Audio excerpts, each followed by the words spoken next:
بسم الله الرحمن الرحيم الحمد لله رب العالمين وأفضل الصلاة وتم التسليم على سيدنا ومولانا محمد صلى الله عليه وسلم أما بعد بسم الله الرحمن الرحيم. All praise and glory be to Allah subhanahu wa ta'ala, the master and sustainer of the universe. Endless peace, blessings and salutations upon his beloved Sayyidina Muhammad Rasulullah sallallahu alayhi wasallam, his family, the Ahlul Bayt, his blessed companions, the Sahaba, and the rightly guided scholars and Sufi saints. Dear viewers, a very warm welcome and assalamu alaikum wa rahmatullahi wa barakatuh to tonight's Who is Muhammad sallallahu alayhi wasallam.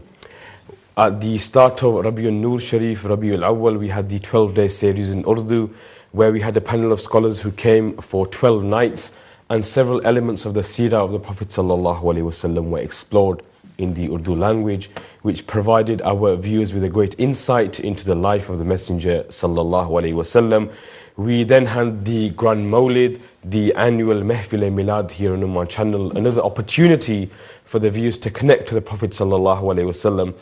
And then we also brought you a very special program entitled Living with the Quran, where we had an honorable guest who spoke about connecting to the Prophet sallallahu alaihi wasallam through the Quran. A very different, a very unique and a very special element, or a very special approach was taken and explained in depth.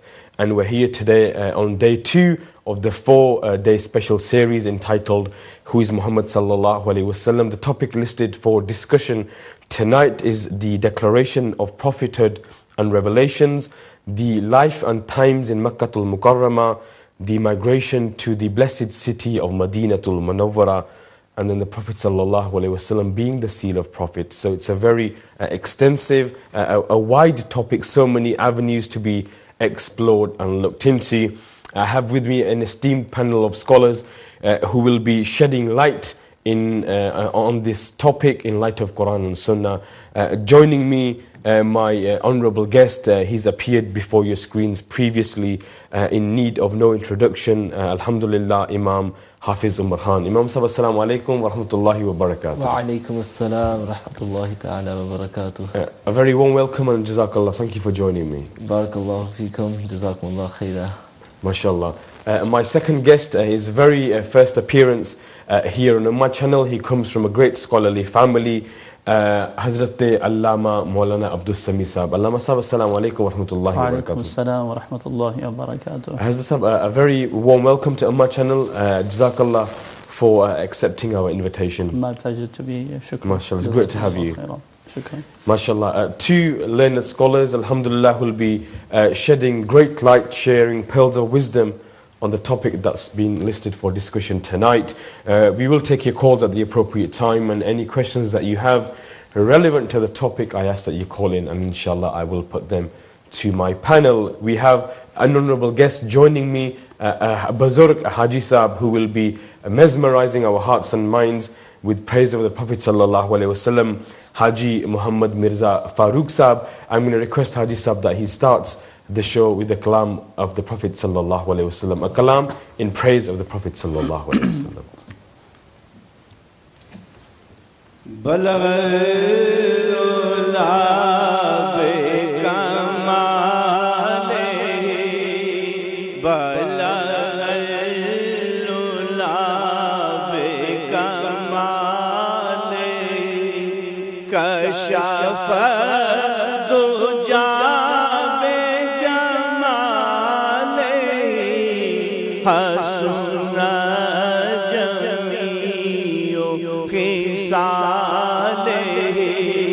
Sallu alayhi wa alayhi balaghlula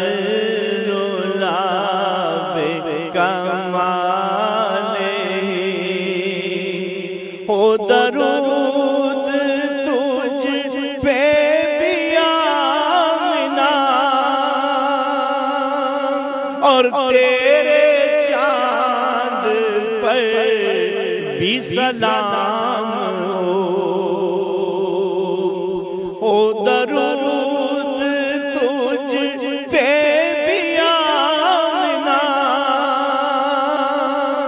और तेरे चांद पर پر بھی سلام ہو، تیری گود کتنی عظیم ہے، تیری گود کتنی عظیم ہے، ملا جس کو مائے تمام ہے، بلغ العلا بکمالہ،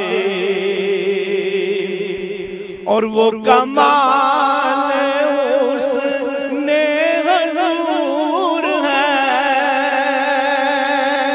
کہ کمال نقص جہاں نہیں، وہ کمال اس نے حضور ہے کہ کمال نقص جہاں نہیں، اور یہی پھول خار سے دور ہے، یہی شمع ہے کہ دعا نہیں، بلغ العلا بکمالہ، میں نثار تیرے کلام پر ملی ہوں تو کس کو زبان نہیں، میں نثار تیرے کلام پر ملی ہوں تو کس کو زبان نہیں، اور وہ سخن ہے جس میں سخن نہ ہو، وہ سخن ہے جس میں سخن نہ ہو، وہ بیان ہے جس کا بیان نہیں، بلغ العلا بکمالہ، کشف دجا بجمالہ، حسن جمیع خصالہ، صلو علیہ وآلہ، بلغ العلا بکمالہ، تیرے آگے یوں ہے دبے لچے فوسا عرب کے بڑے بڑے، یا رسول اللہ تیرے آگے یوں ہے دبے لچے فوسا عرب کے بڑے بڑے، اور کوئی جانے منہ میں زبان نہیں، کوئی جانے منہ میں زبان نہیں، بلکہ جسم میں جان نہیں، بلغ العلا بکمالہ، اور کروں تیرے نام پہ جان فدا، ناپاس ایک جان دو جہاں فدا، کروں تیرے نام پہ جان فدا، ناپاس ایک جان دو جہاں فدا، اور دو جہاں سے بھی نہیں جی برا، دو جہاں سے بھی نہیں جی برا، کروں کیا کروڑوں جہاں نہیں، بلغ العلا بکمالہ، کروں مدح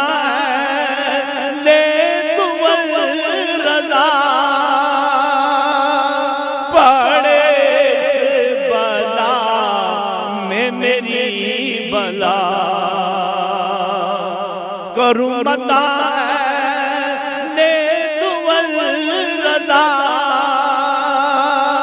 पड़े इस बला में मेरी बला मैं गदा हूँ अपने करीम का मैं गदा हूँ अपने करीम का मेरा दीन पाराए ना नहीं मैं गदा हूँ अपने करीम का मेरा दीन पाराए ना नहीं बलगल उला बे कमाले कशफ दो जा बे जमाले हसना जमीउ खिसाले सल्लु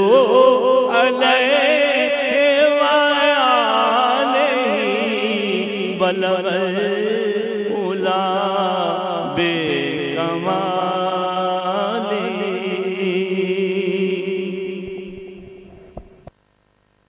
كشفت دجا بجماله حسنت جميع حساله صلوا عليه وآله. Haji Muhammad Mirza Farooq Saab started with a beautiful kalam which translates, he attained exaltation by his perfection, he dispelled darkness by his beauty, beautiful are all of his qualities, blessings be upon him and his family, sallallahu alayhi wa alihi wasallam. We're going to start the program. You're all very well aware of the format. We have two opening statements, inshallah. The telephone lines will then open and we'll take your calls and we'll take this discussion further with the panel of scholars, inshallah. So Imam Muhammad Umar, your opening statement, inshallah. Bismillahir Rahmanir Rahim. Alhamdulillah. Alhamdulillah alladhi faddala sayyidina wa maulana Muhammadan sallallahu ta'ala alayhi wa sallam ala al-alameen jami'a. وأقامه يوم القيامة للمذنبين المتلوثين الخطائين الهالكين شفيعا فصلى الله تعالى وسلم وبارك عليه وعلى كل من هو محبوب ومرضي لديه أما بعد فأعوذ بالله من الشيطان الرجيم بسم الله الرحمن الرحيم لقد كان لكم في رسول الله أسوة حسنة صدق الله مولانا العظيم. Alhamdulillah, it's a great blessing of Allah subhanahu wa ta'ala that we are commemorating the Mawlid of Rasulullah sallallahu alayhi wa sallam in this manner, that we are learning about the blessed life of Rasulullah sallallahu alayhi wa sallam and increasing our awareness of the seerah of Rasulullah sallallahu alayhi wa sallam. This is something that is actually fulfilling the purpose behind the Mawlid. Subhanallah. Someone was asking about the Mawlid during the month of Rabi'ul Awwal, and they said to me that in essence there's no difference, according to what you're saying to us, between Mawlid and learning the seerah and between giving ta'aleem to the people. And I said, yes, indeed, that is the case. There's many people out there who have misunderstood the concept and the basis behind the Mawlid of Rasulullah sallallahu alaihi wasallam, including those who celebrate the Mawlid, forgetting actually the purpose behind it. So whilst they create a celebratory mode and they realize that قُلْ بِفَضْلِ اللَّهِ وَبِرَحْمَتِهِ فَبِذَلِكَ فَلْيَفْرَحُوا, show happiness upon the fadl of Allah and the mercy of Allah subhanahu wa ta'ala. However, the atmosphere becomes such that the whole month goes by but they have not increased their awareness of Rasulullah sallallahu alayhi wasallam, and they have not increased their love in the court of Rasulullah sallallahu alayhi wasallam, when the actual purpose is to increase our connection to our Master sallallahu ta'ala alayhi wasallam.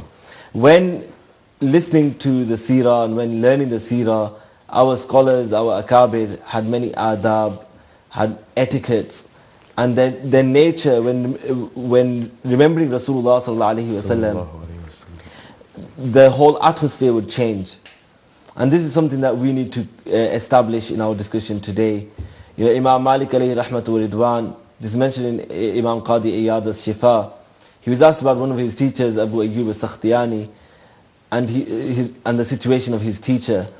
And he said about the Shaykh that I met the Shaykh on two of the Hajj that he performed. Okay. And on both the Hajj that the Shaykh performed, I was with the Shaykh. And he said, what I noticed was that whenever the Shaykh narrated the hadith of Rasulullah sallallahu alaihi wasallam, and whenever he would mention Sayyidina Rasulullah sallallahu alaihi wasallam, the Shaykh would begin to cry so much that we would begin to feel pity for the Shaykh. And it was as though a child is crying out of remembrance of something that's so beloved to him. And Shaykh Abdul Ayyub Sakhtiyani's situation was this. And Imam Malik alayhi rahmah states that upon seeing this situation, I chose him to be from my teachers. I chose to take knowledge from this Shaykh. So in terms of when we are talking and when the listeners are listening, this atmosphere needs to be established that we are not just remembering any personality, but rather we are remembering that personality, that blessed individual, sallallahu ta'ala alayhi wasallam, whose life and whose teachings are the perfect example for us. And in the teachings of that seerah lies the solution to all the issues that we have in our lives. And in the seerah of Rasulullah sallallahu alaihi wasallam we have the perfect example of how to live our lives and how to move forward towards our final destination, which is the grave and then the akhirah. So may Allah subhanahu wa ta'ala grant us the ability to maintain the adab in the court of the Sayyidina Rasulullah sallallahu ta'ala alayhi wasallam, and grant us the ability to take something from today's discussion, something that will change our hearts and change our lives, inshallah. Inshallah. MashaAllah, a beautiful opening statement by my honorable guest scholar, Imam Hafiz Umar Khan. I'm going to request my second guest, Hazrat Allama Abdul Sami Sahib, to begin with his opening statement. Alhamdulillah, alhamdulillah, Rabbil Alameen, as-salatu was-salamu ala Sayyid al-Anbiya wal-Mursaleen wa ala alihi wa ashabihi ajma'in. أما بعد فأعوذ بالله من الشيطان الرجيم بسم الله الرحمن الرحيم يا أيها الرسول بلغ ما أنزل إليك من ربك وإن لم تفعل فما بلغت رسالته والله يعصمك من الناس إن الله لا يهدي القوم الكافرين صدق الله مولانا العلي العظيم. All praises for Allah subhanahu wa ta'ala, peace, blessing and salutations be upon our master Sayyidina Muhammad sallallahu ta'ala alayhi wasallam, including the sacred family, all of the companions and those who follow their footsteps. Dear brother, first of all, I am very thankful to you for providing an opportunity and indeed also bringing me to such a gathering in which we are remembering our Master alayhi salatu wasalam. It is understood by a rational person that wherever great things happen, that place has a great importance. Subhanallah. Wherever a great person lived, that place has a great significance. It has a great virtue. Following the same manners, and similarly, if we look at Quran al-Kareem, there has never been a message more important than Quran al-Kareem. There never has been a message more greater than Quran al-Kareem. Subhanallah. And in the days when Quran al-Kareem was revealed, Allah subhanahu wa ta'ala stated himself, شهر رمضان منتصف رمضان. What is منتصف رمضان? الذي أنزل فيه القرآن. Description and ta'rif of Ramadan is that in the month of Ramadan we revealed our Quran. We revealed our book. The station and the maqam of Ramadan is explained and its significance has been mentioned with the revelation of Quran al-Kareem. And if a Ramadan has gained a great significance and virtue due to a revelation of Quran in it, then surely in the days when our Master sallallahu alaihi wasallam came into this dunya, those days are also of virtues and significance. Subhanallah. Throughout the year, indeed every day and every night, it is binding upon us, it is an obligation upon us to look into the life, to look into the seerah of our Master alayhi salatu wasalam. But when the actual days comes in which the great birth of our Master alayhi salatu wasalam took place, then it is very natural and it is understood that our iman is at peak, our iman is revived, and that is the reason why in this month of Rabi'ul Awwal, believers are rejoicing the blessed birth of our Master alayhi salatu wasalam, and indeed talking more about the beloved of Allah alayhi salatu wasalam, learning more about the beloved of Allah alayhi salatu wasalam.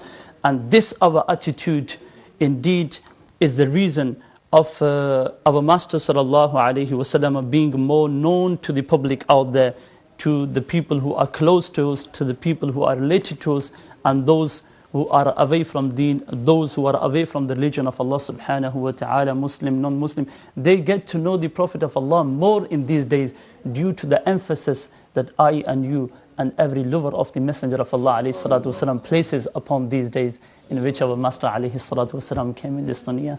May Allah subhanahu wa ta'ala give us the ability and strength to memorize the seerah of our Master alayhi salatu wasalam and learn the lessons from the seerah, and then most importantly implement those lessons in our life.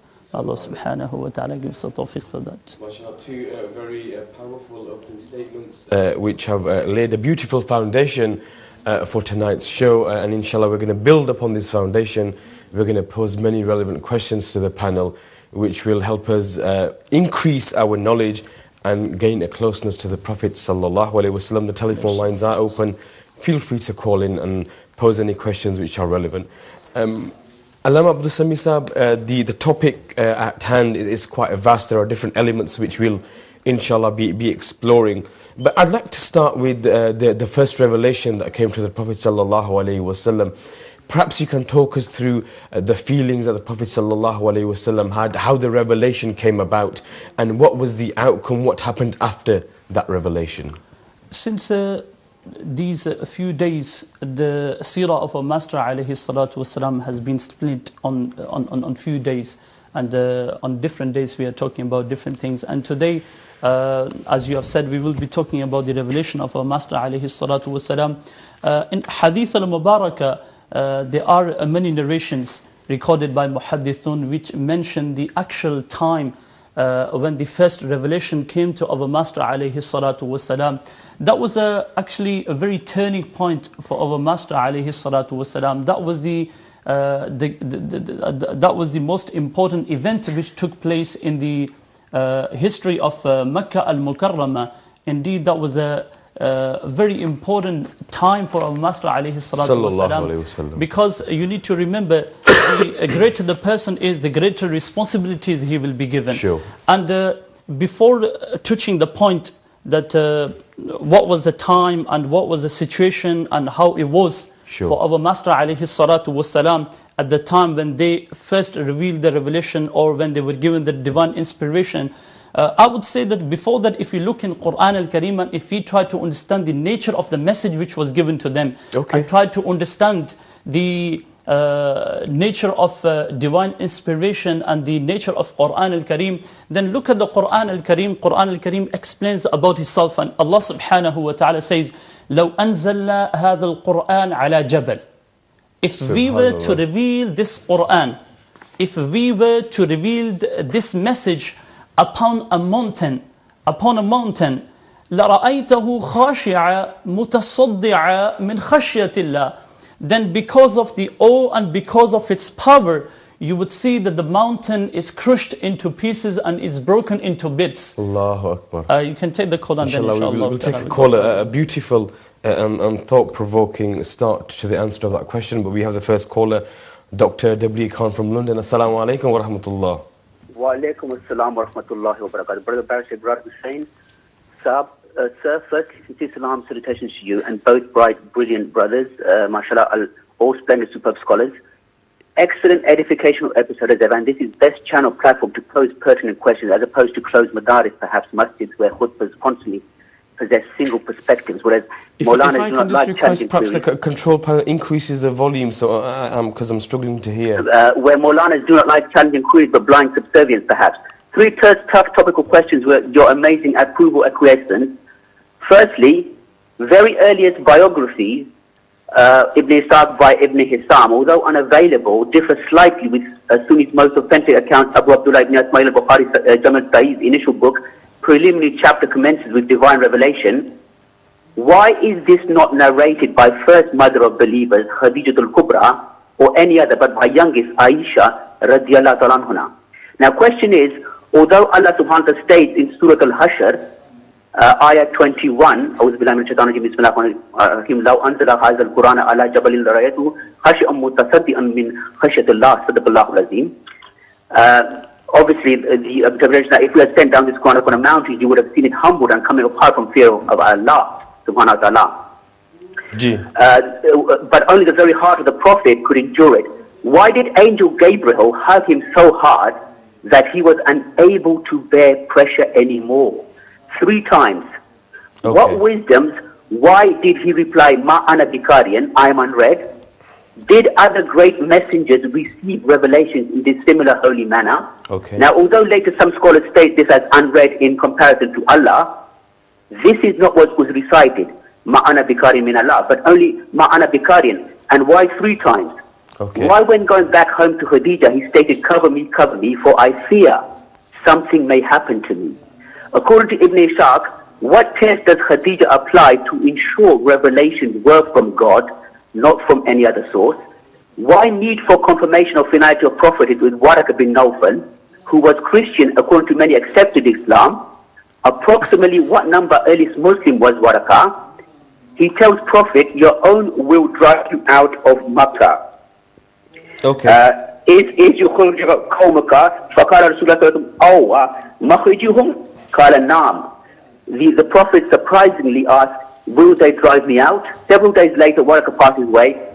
Roughly how long did revelation cease for? That's the question. Roughly how long did revelation cease for?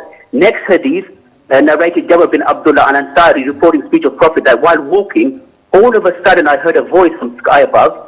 Looking up, same saw angel sitting on chair between sky and earth. I got scared of him. Came home and asked to be wrapped in blanket. Such fear. Okay. Hello. Okay. Hello. Ji, I can hear you. Can you hear me? Yes, I can. I can hear you. Right.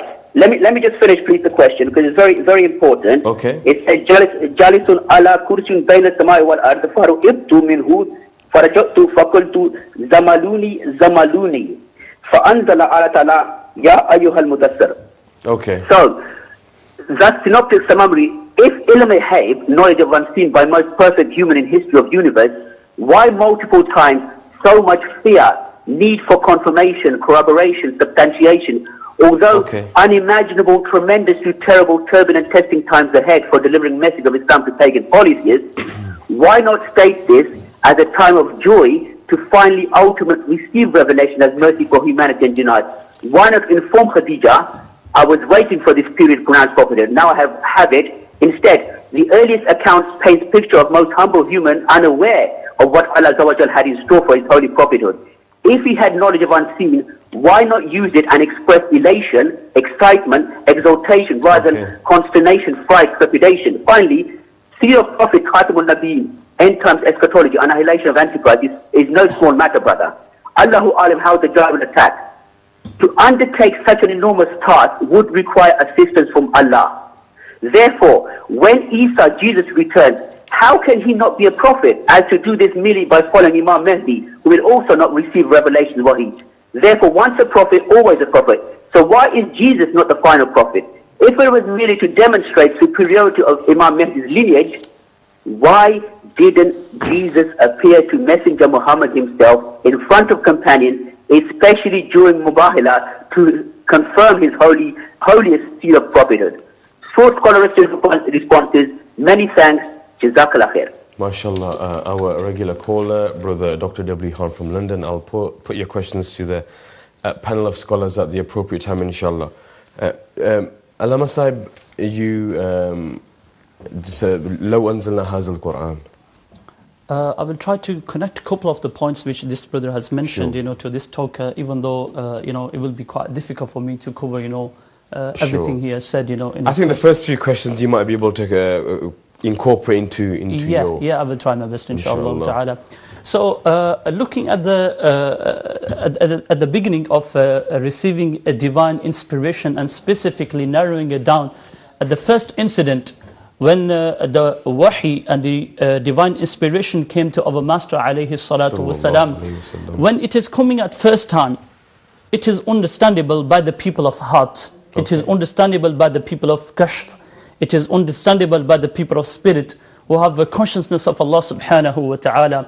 The people like Sayyiduna Ali al-Murtada radiyallahu ta'ala anhu, when the time of salah comes and they face color, it changes, and his close people, they say to him that, what is this that when time of salah is coming, we see you changing completely. He says, no, don't you pay attention that this is the time that we have to return back the amana to Allah subhanahu wa ta'ala, which Allah subhanahu wa ta'ala tried to place upon mountains, upon heaven and the earth, and they could not bear it. And Allah subhanahu wa ta'ala placed it upon us.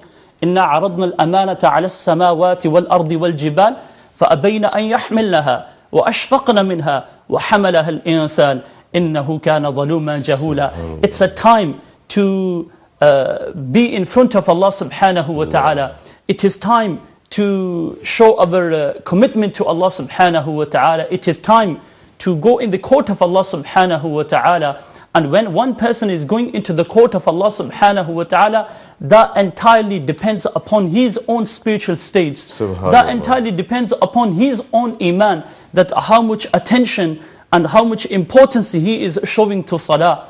Person like us, we will never know when we begin the salah, and we will know when we finish the salah. But if you look at our aslaf, if you look at sahaba, if you look at the blessed family, when they used to perform salah, then like our Master alayhi salatu wasalam said, that ihsan is that أن تعبد الله كأنك ترى, that you pray to Allah subhanahu wa ta'ala as you are witnessing Allah subhanahu wa ta'ala, as you can see Allah subhanahu wa ta'ala. فَإِن لَمْ تَكُنْ تَرَى فَإِنَّهُ يَرَاكَ.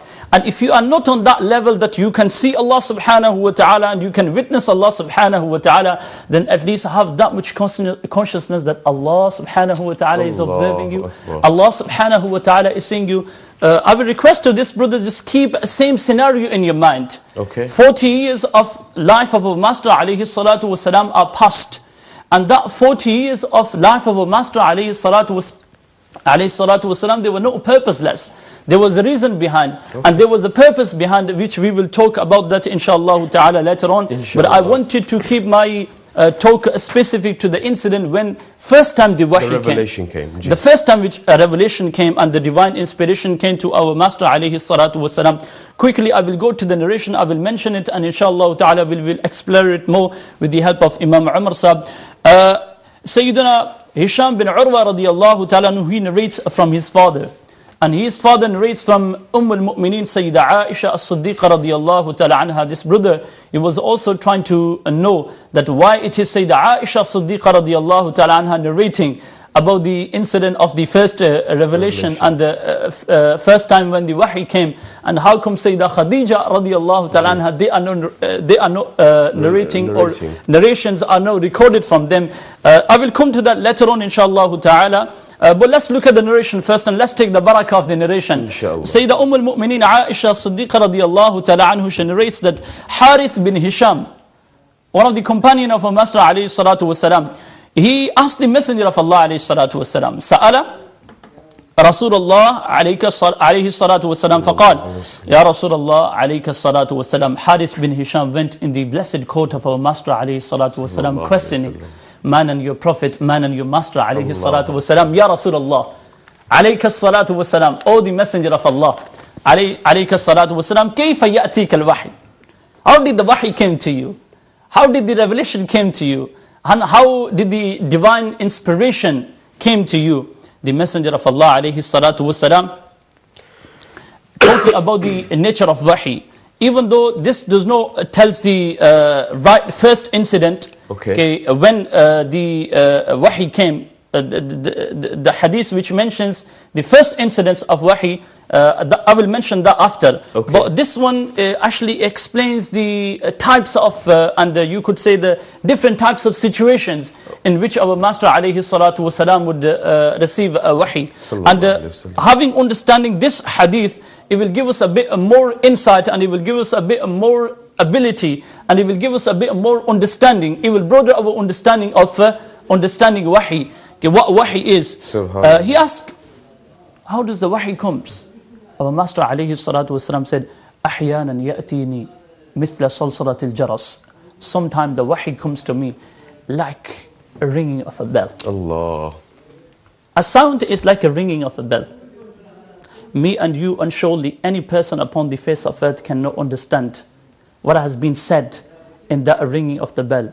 But indeed, that was the miracle of the Messenger of Allah alayhi salatu wasalam, that there is a sound of a ringing of a bell coming. The Prophet of Allah, through that is understanding the hukm of Allah subhanahu wa ta'ala. Through that the Messenger of Allah alayhi salatu wasalam, understanding the book of Allah and the Quran of Allah. And وَهُوَ أَشَدُّهُ عَلِيًّا, and that is the most difficult form of receiving wahi. As the brother was saying, that how come a person who was a Christian, he knew about the nature of wahi, he knew about the entire story, and the Prophet of Allah alayhi salatu wasalam didn't know. We cannot elaborate too much on that. Okay. But I would say, I will request the brother that hadith, instead of just opening the book of hadith yourself and looking at it, instead of that, if you sit in front of a person who has a bit of spiritual insight and follow spiritual insight, spiritual insight, it is very Allahu necessary. Akbar. It is very necessary, because we are the people of al-zahir and batin. Subhanallah. Allah subhanahu wa ta'ala, His ni'mah does not only comes in apparent, but also comes in batini way also, in a way that you can see, and in a way that you can't see. Wal awwal wal akhir, wal zahir wal batin. And since Allah subhanahu wa ta'ala explains Himself that He is al-zahir and He is al-batin, He is apparent and He is hidden, then the people who question spirituality or hidden life, they first look at this ayah of Allah subhanahu wa ta'ala. Some ni'mah are surely seen and understood and benefited from them when they are zahir. But some of the ni'mah of Allah subhanahu wa ta'ala, they can only be benefited from, or they can only be taken through the batin way, through the hidden way, through the spiritual way. So I would say that hadith should be understood in a traditional way, in the way of aslaf, in the way of our ancestor. Learned the hadith and taught the hadith, the way Imam Shafi alayhi rahmah would take the knowledge of hadith and would convey the knowledge of hadith. I would say that follow the seerah of Sayyidina Imam Abu Hanifa alayhi rahmah, follow the seerah of Imam Malik alayhi rahmah, how they took the hadith, how they took the knowledge of hadith, and how they convey the knowledge of hadith. I will inshallah continue with this after we continue inshallah. مثل صلصلة الجرس, the type of narration, or in a sense the type and a way in which a revelation comes. One way is that a ringing of a bell, and the Prophet of Allah ﷺ said that is the most difficult way of receiving divine inspiration from Allah subhanahu wa ta'ala. فَيُصَّمُ عَنِّي وَقَدْ وَعِيتُ عَنْهُ مَا قَالْ, talking about the procedure, that when that ringing of bell stops, then I go over what I hear, and then I memorize all that, and then I grasp all that. وَأَحْيَانًا يَتَمَثَّلُ لِي الْمَلَكُ رَجُلًا, and sometime an angel from Allah subhanahu wa ta'ala, he will appear in the form of a human being. He will come to me, فَيُكَلِّمُنِي, he will speak to me, فَأَعِي مَا يَقُولُ, and then I will memorize, or I will go over, I will grasp whatever he has said. قالت عائشة رضي الله تعالى عنها, Sayyidah Aisha as-Siddiqa رضي الله تعالى عنها, talking about the nature of wahi, she says, وَلَقَدْ رَأَيْتُهُ يَنْزِلُ عَلَيْهِ الْوَحْيُ فِي الْيَوْمِ الشَّدِيدِ الْبَرْدِ فَيُصَّمُ عَنْهُ وَإِنَّ جَبِينَهُ لَيَتَفَصَّدُ عَرَقًا.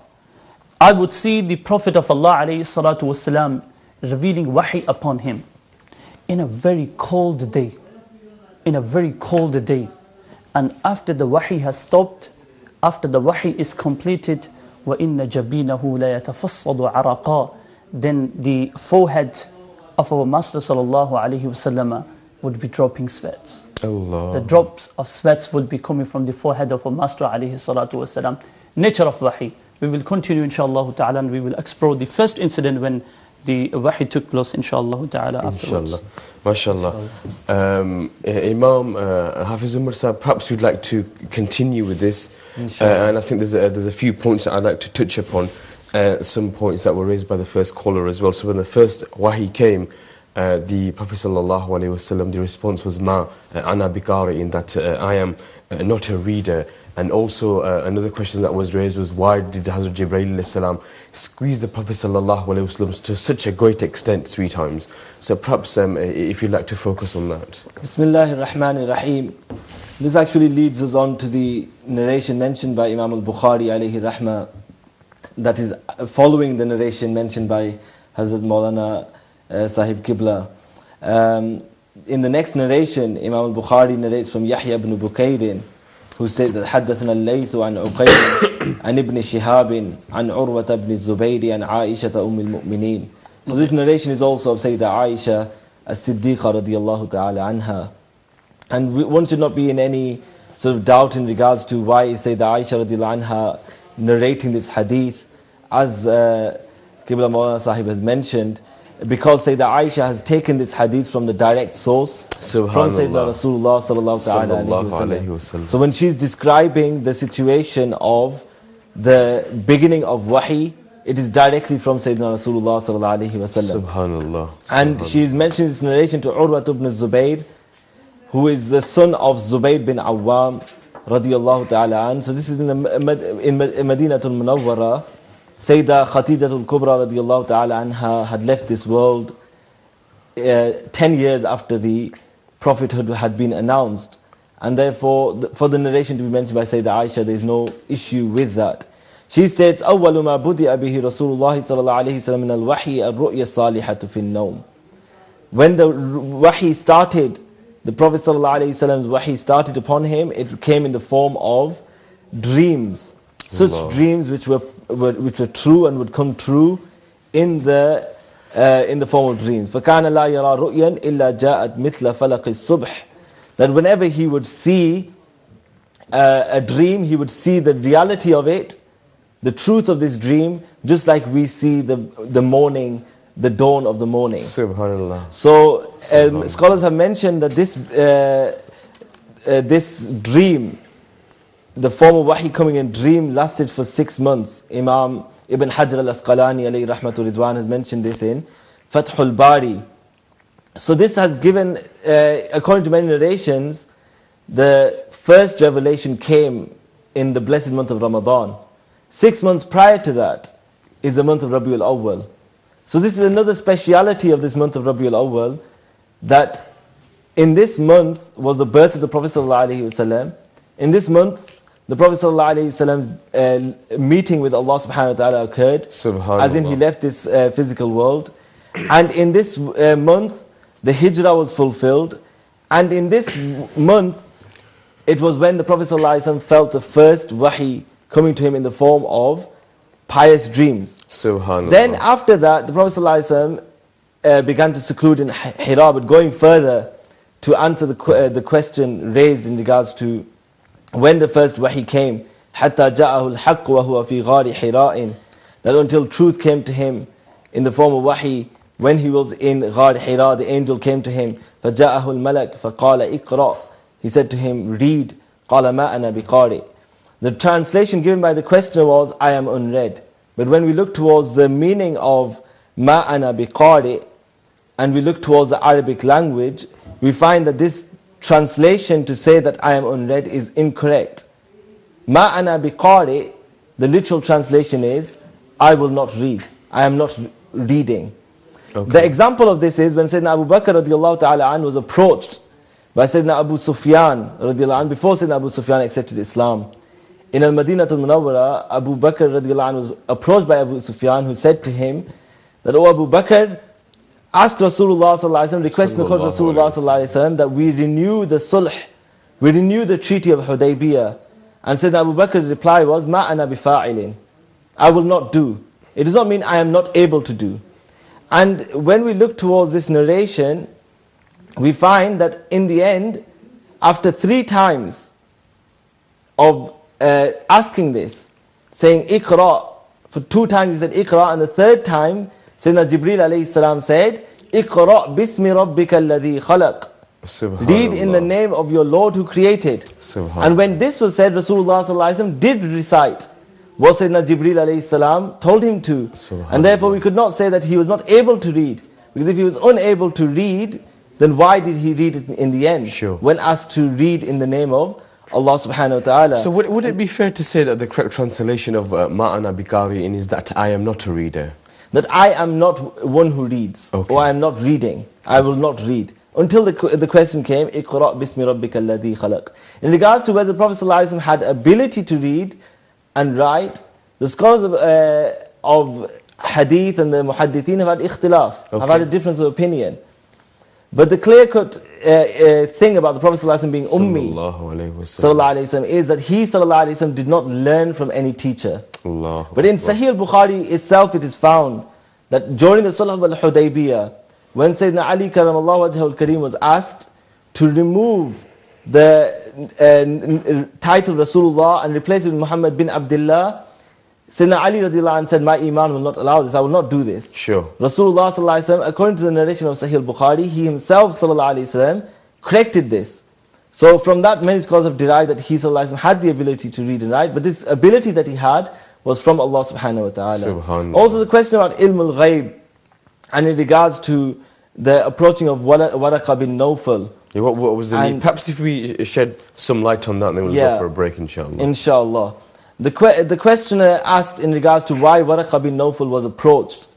And that was something that Sayyidah Khatijatul Kubra radiallahu anha suggested, that we approach Waraqa bin Nawfal, who was, although the questioner said he was Nasrani, but at that, the scholars of Al-Isaba, for example, and others have included Waraqa bin Nawfal to be a Sahabi, because of the fact that he met Rasulullah sallallahu alaihi wasallam Sallallahu alayhi wa sallam. after revelation in the situation that he believed in Rasulullah sallallahu alaihi wasallam. Mashallah. And therefore Waraqa bin Nawfal is a Sahabi radiallahu ta'ala an. This is mentioned by the scholars who have interpreted the ahadith. Okay. And the thing is that Waraqa bin Nawfal, he was explaining what he's understood from the scriptures to further confirm the prophethood of Rasulullah sallallahu alaihi wasallam. There's two important points left, and if you are in a rush to go for a break, then we can discuss them afterwards. One is in regards to squeezing, and the other is that I fear for myself. Okay. It's very important to understand this concept, and then to understand also the background to. Okay, Waraqa bin before Nawfal. we go for the break, let's have the perspective on the squeezing. Yeah. So in regards to squeezing, first of all, the Prophet ﷺ said Sallallahu alayhi that wa he فَأَخَذَنِي فَغَطَّنِي, he took me and he squeezed me حَتَّى بَلَغَ مِنِّي الْجَهْدَ. And in some narrations, some scholars say it's al-juhda, until he found from me extreme difficulty. Now from this, some scholars have understood that many Mufassirin have explained that he went so far in squeezing me that it reached its limit. Now many scholars have attributed this to Rasulullah sallallahu alaihi wasallam, until the squeeze, until pushing reached its mablagh. Now as Maulana Sahib has mentioned, لو أنزلنا هذا القرآن على جبل لرأيته خاشعا متصدعا. The revelation, the first revelation is coming to the blessed Prophet sallallahu alaihi wasallam, who is in a human form. So this is a great miracle, the fact that the Quran is being revealed upon the heart of Rasulullah sallallahu alaihi wasallam, and it's coming upon a human being to prepare the blessed Prophet sallallahu alaihi wasallam's body for this. This was occurring. It's a bit like a mother squeezes a child out of love. Subhanallah. Right? It's not something that's done out of anger. It's rather to bring the person, to bring about a situation of comfort. But one beautiful tawjeeh given by Sharih Bukhari, Mufti Sharif al-Haq Amjadi alayhi rahmatul ridwan, he said one tawjeeh of this is, and those who understand Arabic will appreciate this better, فَأَخَذَنِي فَغَطَّنِي. The fa'il, the one who's doing the action of فَأَخَذَنِي, the one who took, is Jibreel alayhi salam. فَغَطَّنِي. He then squeezed me. حَتَّى بَلَغَ. Now who is the fa'il of balagha?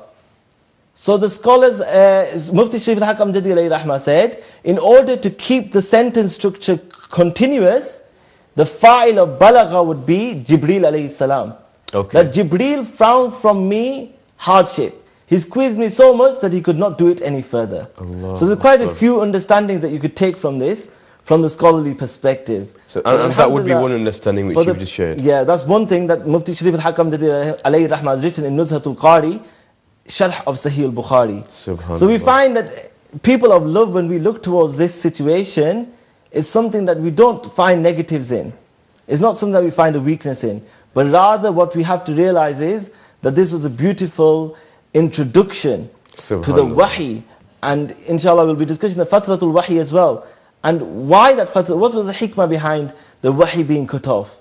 So that Rasulullah sallallahu alayhi wa sallam Sallallahu alayhi wa sallam. increases in his getting used to and becoming conformed to such a great task, such a great wahi coming upon him. And so the few things that left, such as Fathul Wahi and also لَقَدْ خَشِيتُ عَلَى نَفْسِي, Okay. I fear upon myself. I think it's very important that we clarify these 2 points. Inshallah. Inshallah. But Inshallah. we'll do so when we get the time, inshallah. Subhanallah, some very thought-provoking and pearls of wisdom being shared by both of my scholars.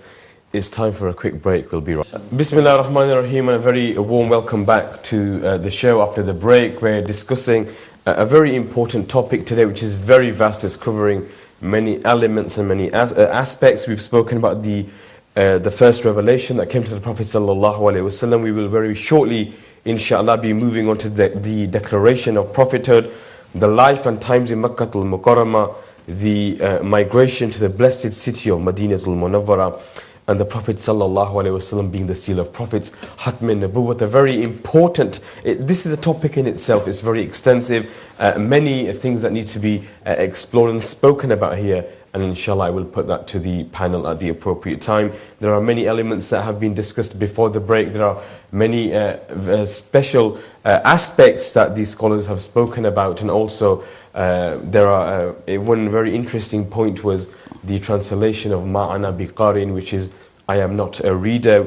We hear many people come forth with different translations and come forth with different interpretations, but it was beautifully, very eloquently and very succinctly explained by Imam Hafiz Umar Khan Sahib that the answer, or the translation rather, of Ma'ana biqarin is I am not a reader. Inshallah, we're going to take this topic forward. We're going to be speaking about why Sayyidah Khatij, what was Sayyidah Khadija's reaction when the Prophet sallallahu alaihi wasallam came to her? Why did she take the Prophet sallallahu alaihi wasallam to her cousin? These are all the elements and many questions that we will pose to the panel. We're going to go for another very short Naat Sharif. I'm going to request Haji Sahib to share a beautiful kalam.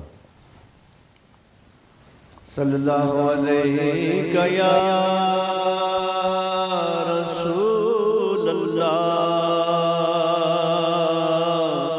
wa sallam alayka ya Habiballah.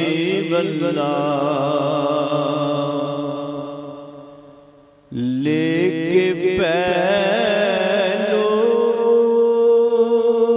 mein ghame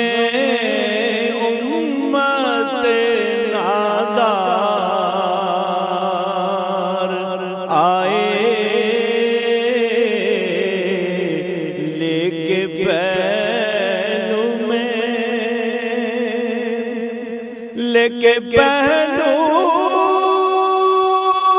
میں غم امت نادار آئے امتی امتی کہتے ہوئے سرکار آئے امتی امتی کہتے ہوئے سرکار آئے لے کے پہلو میں سن کے سرکار مدینہ کی ولادت کی خبر سن کے سرکار مدینہ کی ولادت کی خبر اور گناہگار پکارا میرے غمخوار آئے اور گناہگار پکارا میرے غمخوار آئے امتی امتی کہتے ہوئے سرکار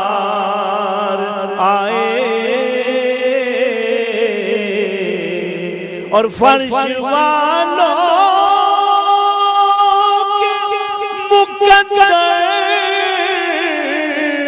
का सितारा चमका फर्श वालों के मुकद्दर का सितारा चमका शोर उठा के गरीबों के मददगार आए शोर उठा के गरीबों के मददगार आए उम्मती उम्मती फिर किसे मांगने का होश रहे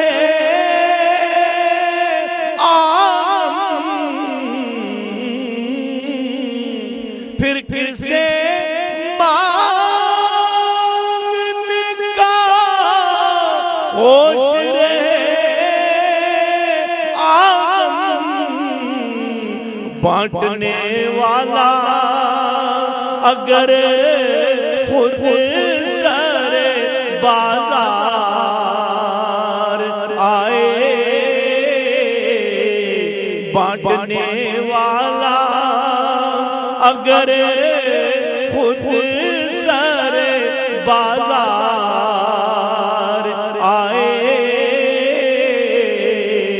उम्मती उम्मती कहते हुए सरकार आए Subhanallah, we're going to go back to the panel of scholars inshallah and continue with this discussion. Imam Hafiz Umar, the Prophet sallallahu alaihi wasallam saying in response, I fear for myself. Bismillahir Rahmanir Rahim. We've finished on the point in regards to Mufti Sharif al-Haq Amjadi alayhi rahmatu ridwan's explanation. I just wanted to clarify that further, but especially those who understand the Arabic language, that the damir in the pronoun in akhada, the fa'il, the subject, the one who's doing the action in akhada and ghatta, is Sayyidina Jibreel alayhi salam. So it is automatically the case in Arabic that when you carry on in a sentence, you continue the background to that. And okay, inshallah, we're going to continue with this discussion. Perhaps we are going to continue with this discussion. We're going to take it forward, and our honourable scholar is going to speak in depth about why the Prophet ﷺ said, I fear for myself. What were the reasonings behind that? And the second element of that, what Imam Muhammad Umar was explaining, was the stopping of wahi. What was the reason that it stopped? What was the duration of that?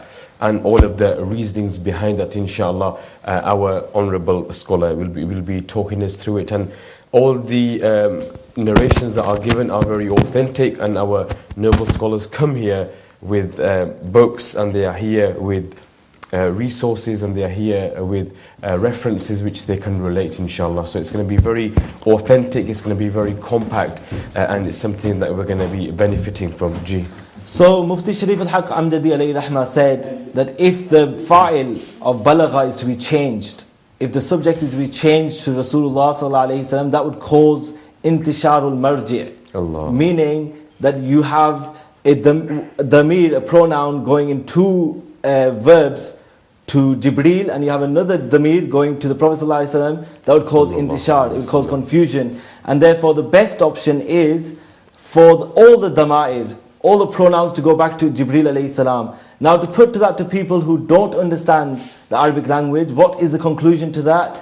That Jibreel alayhi salam squeezed me to such extent that Jibreel alayhi salam he went to the extent of his mashaqqa, his difficulty, to the extent he could not squeeze me any further. So it's actually Jibreel who was put in difficulty when he squeezed me. And not the Prophet sallallahu alaihi wasallam. And not the Prophet sallallahu alaihi wasallam. This is the tawjih by Hazrat Sharif Bukhari, who alhamdulillah, his faizan of his teaching has spread throughout the subcontinent. And alhamdulillah, myself, my asatiza, my teachers took benefit from him. MashaAllah. Now in regards to fear upon oneself, the Ustad of Mufti Sharif al-Haq Amjadi, who is a great Sharih of Bukhari, even though his Bukhari was Sharh on Bukhari, his commentary on Bukhari was not complete, but it's so in depth, the ahadith that he did interpret, the scholars are always wishing to get hold of his Sharh.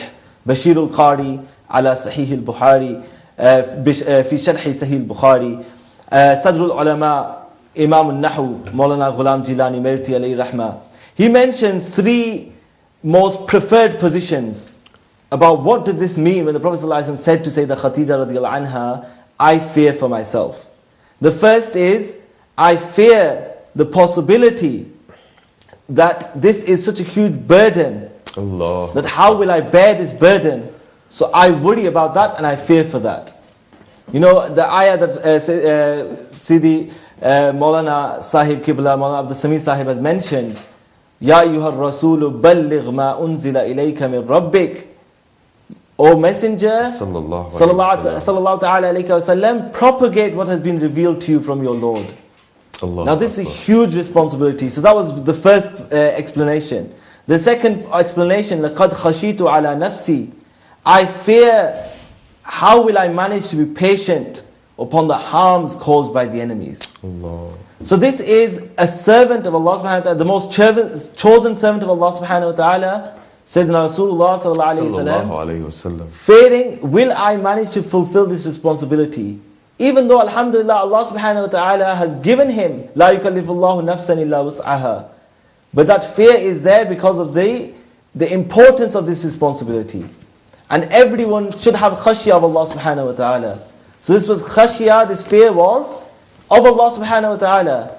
Will I fulfill the commands of Allah subhanahu wa ta'ala fully? And the third was that I fear that I may be martyred. But this fear of being martyred was not because I fear for my soul, I fear for my life to be taken, that it will be taken. But rather, if I am martyred, then how will this message of Allah subhanahu wa ta'ala be fulfilled? Allah. How will it be accomplished? So these are the 3 explanations given by Hazrat Ghulam Jilani Merti alayhi rahmatu wa ridwan in regards to لَقَدْ خَشِيتُ عَلَى نَفْسِي. And inshallah we'll allow Maulana Sahib Qibla to take us further from this point, inshallah. Inshallah. Maulana Sahib, the Prophet sallallahu alayhi wa sallam, he came back to Sayyidah Hatija, he relayed everything that had happened. What was Sayyidah Hatija's reaction and what did she do in order to perhaps try, what were the next steps that Sayyidah Hatija took? Our Master alayhi salatu wasalam, they were around 40 years old when the first wahi came. Okay. And around 15 to 20 years before the first revelation they received, they were married with the Sayyidah Khadija al-Kubra radiyallahu ta'ala anha. Ji. And our Master alayhi salatu wasalam, from the very first day of marriage up until the day that they received revelation, the home was everything for them. They would basically had a great relationship and very close relationship with Sayyidah Khadija radiyallahu ta'ala anha. Everything small to big and everything, major, minor, they would discuss with them. And prior to receiving the wahi, they would go in Ghar Hira, taking some food with them, spending some days, and then after that coming back to Sayyidah Khadija radiyallahu ta'ala anha. And when they received the wahi, they came back, as you asked, then what happened after that? They came back, obviously, back to their home. And when they came back to home, and shortly, our honorable scholar Imam Umar Sahib, they have spoke about the situation and about the feelings our Master alayhi salatu wasalam had when they received the first inspiration from Allah subhanahu wa ta'ala, first revelation from Allah subhanahu wa ta'ala, taking that into account, the feelings and the consternation and the awe that they had upon them, a ru'b that they had upon them, a ghalaba of wahi of Allah subhanahu wa ta'ala, message of Allah subhanahu wa ta'ala had upon them, taking into account if this same Quran was revealed upon mountains, then the Quran itself said that the mountains would be crushed into pieces and they would be split into bits. Same wahi of a Master alayhi salatu wasalam are bearing upon the heart. Allahu Akbar. Are bearing upon the heart, and they are coming back to their home. Whilst they are coming back to their home, The same hadith continue, which has not started. فَرَجَعَ بِهَا رَسُولُ اللَّهِ عَلَيْهِ الصَّلَاةُ وَالسَّلَامُ. The Messenger of Allah alayhi salatu wasalam, with the message of Allah subhanahu wa ta'ala, returned back to the family. يَرْجُفُ فُؤَادُهُ, whilst their heart was hardly beating. Allah. Due to the message of Allah subhanahu wa ta'ala. What was the message of Allah subhanahu wa ta'ala? اقرأ باسم ربك. Read in the name of your Lord. الذي خلق الإنسان من علق. The one who created the human being from clot. اقرأ وربك الأكرم. Allah. Read, and your Lord is very generous. Subhanallah. Your Lord is very generous. These were the words, these were the kalimat, and this was the wahi that our Master sallallahu alayhi wasallam received, and they came back home with it. When they entered into the home, فَدَخَلَ عَلَى خَدِيجَةَ بِنْتِ خُوَيْلِدْ رَضِيَ اللَّهُ تَعَالَى عَنْهَا. And Sayyidah Khadija radiallahu ta'ala anha, obviously they are there receiving them. فَقَالْ زَمِّلُونِي زَمِّلُونِي. Allahu Akbar. Sayyidina Rasulullah alayhi salatu wasalam, again taking into account the ru'b, consternation and awe of the wahi because of that, they said to Sayyidah Khadija radiallahu ta'ala anha that cover me. Allah. Put something on me. Put blanket on me.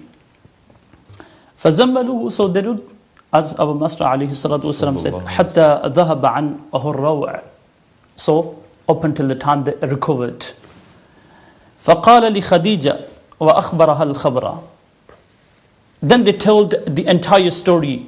Then they related the entire incident to their beloved wife, Sayyidah Khadija binti Khuwaylid.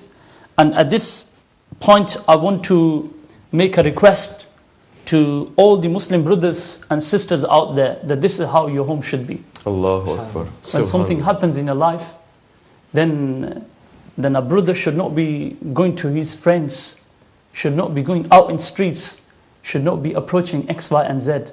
Rather, there should be such an atmosphere in your home, amongst your families, that anything minor or major happens, you go back to your family. Subhanallah. You discuss it with your family. Discuss with your family. Subhanallah. Because they have more right to know your situation than anybody else. And since we are looking into the seerah of our Master alayhi salatu wasalam, this is the lesson that we can learn from here. And plus also, this shows the close relationship of our Master alayhi salatu wasalam had with Sayyidah Khadija radiallahu ta'ala anha. Subhanallah. لَقَدْ خَشِيتُ عَلَى نَفْسِي. I fear upon myself. I fear upon myself. What was that fear? Fear of Allah subhanahu wa ta'ala. Consciousness of Allah subhanahu wa ta'ala. Fear of the message of Allah subhanahu wa ta'ala. Sayyidah Rabia Basriya rahmatullahi ta'ala alayha, when adhan used to take place, she used to abandon everything that she was doing. And she would say, now the time has come to respond to my Lord and stand in the court of Allah subhanahu wa ta'ala. What is Quran? Quran is indeed speech of Allah subhanahu wa ta'ala. When you read Quran al-Kareem, it is like as if you are conversing with Allah subhanahu wa ta'ala. As if you are conversing with your Lord. Sahih. Sayyidina Imam Abu Hanifa alayhi rahmani's time, a question came that a person, he did another that he will gain such a station that he will be able to speak to Allah subhanahu wa ta'ala. Out there, people of love, they make statements like this. Sure. So after some time, he realized that I never know if I'm going to reach that level. So the question went to Sayyidina Imam Abu Hanifa alayhi rahmah. They said he doesn't need to worry.